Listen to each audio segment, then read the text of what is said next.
Bugun ham yana bir dolzarb bo'lib kelayotgan mavzu haqida gaplashamiz. Bugungi suhbatdoshimiz gospital terapiya kafedrasi katta o'qituvchisi Rahmatova Feruzaxon Qurayimovna. Assalomu alaykum. Va alaykum assalom. Feruza opa, aytingchi, bugun insonlarda boshqa kasalliklar singari bo'g'im kasalliklari ham ko'proq kuzatilyapti. Buni kelib chiqishi, sabablari va uni davolash qanday tartibda bo'ladi? Shu haqida bugun gapirib bersangiz. Assalomu alaykum. Hurmatli bo'g'im kasalliklari bugungi kunda bizda dolzarb mavzu bo'lib qolmoqda. Bo'g'imni kasalliklari bizda turli xil degenerativ kasalliklar, yallig'lanish kasalliklari va har xil infeksion kasalliklar tufayli kelib chiqishi mumkin bo'lgan holatlar kuzatiladi. Biz hozir masalan bo'g'im kasalliklaridan revmatizm yoki revmatoid artrit, osteoartroz kasalliklarini ko'rib chiqadigan bo'lsak, masalan osteoartroz kasalliklari degenerativ kasalliklar turiga kiradi. Ko'proq yoshi katta bemorlarda, ayollarda masalan 40-45 yoshdan keyin, erkaklarda 60-65 yoshdan keyin uchraydigan kasallik hisoblanadi.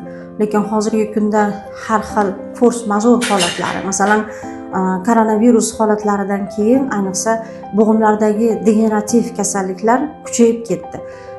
Bu yosharib ketdi ham. Yosh aholida ham masalan o'rta yoshdagi 30-40 yoshdagi erkaklarda, ayollarda juda ko'p masalan tizza bo'g'imlari, osteoartritlari, osteoartrozlari yoki son chanoq bo'g'imlarini degenerativ holatlari, ko'ks artrozlar juda ham ko'payib ketdi. Endi bu kasallikni ko'rib chiqadigan bo'lsak, aslida bu kasallik tayanch harakat tizimini degenerativ kasallik hisoblanadi, ya'ni oziqlanishi buzilgandan keyin, ya'ni jismoniy zo'riqish o'zini imkoniyatidan kuchayib ketgan holatlarda kelib chiqadi. Bo'g'imlar yuzasini shunaqa 3-4 millimetrdagi tog'ay qavati qoplab turadi. Bemorlar bizga tayanch harakat tizimida bunaqa o'zgarishlar, degenerativ o'zgarishlar kuchaygandan keyin, jismoniy zo'riqishlar kuchayib ketgandan keyin og'riqlarga, havo ayniganda meteozavisimist deymiz, havo aynishiga bog'liq holda og'riqlar kuchayib ketishiga yoki ko'proq jismoniy zo'riqish qilib qo'ysa og'riq kuchayib ketishiga shikoyat qilib, og'riqlar ko'proq kechasi dam olayotgan paytda bezovta qilishiga shikoyat qilib kelishadi.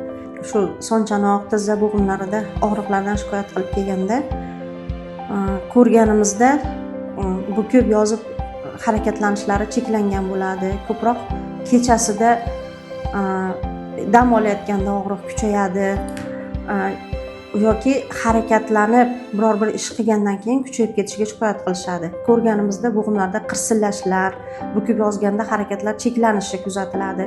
Endi biz bularni yoshiga qarab turib yoki shu nimadan keyin kelib chiqayotgan og'riqlarga qarab turib kerakli tekshiruv usullarini o'tkazamiz. Endi bu kasalliklarga chalinmaslik uchun biz profilaktik chora-tadbirlar ko'rishimiz kerak. Ayollarning vaqtida gormonal o'zgarishlarni vaqtida aniqlashimiz kerak yoki har xil yuqumli kasalliklar bilan kasallangandan keyin reaktiv artritlar kelib chiqishini oldini olishimiz kerak va bo'g'imlarga bo'lgan jismoniy zo'riqishlarni kamaytirib, iloji boricha bo'g'imlarda og'riq paydo bo'lgandan keyin tezda shifokorga murojaat qilishlarini tayinlashimiz kerak bemorlarga.